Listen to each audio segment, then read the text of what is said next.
dan, da li je to hotel? Jeste, izvolite. Ja i moja porodica treba uskoro da dođemo kod vas, pa me zanima nekoliko detalja. Da, izvolite. Kakvo je vreme kod vas? Lepo vreme. A odakle zovete? Iz Beograda. Da, lepo je, lepo, toplo, sunčano i toplo. Sve A lepo koliko za bi odmor. meni trebalo vremena da ja pocrnim? Koliko vam treba vremena da pocrnite, ne znam, verujte. Pitam zato što treba da sakrijem ove crvene tačkice na telu.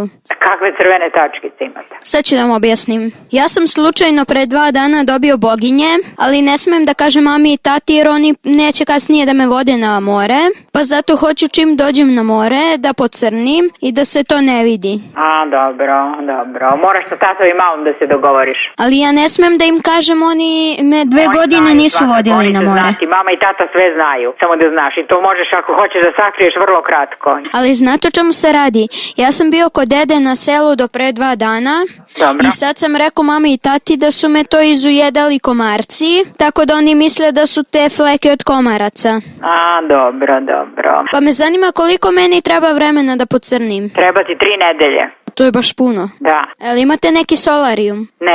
Nemamo. A za koliko boginje obično prolaze? Za 21 dan. Pa mi nemamo toliko vremena. Pa nemaš, da. Sad će škola početi još malo. Jer ako dođemo na 7 dana, ispostavi se da imam boginje, mi ćemo da ostanemo 20. Dobro. I to će vama da se isplati.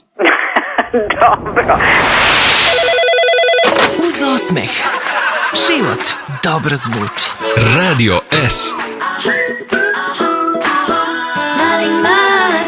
Prijatelj malog Marka, voda. Baš je divno videti vas opet.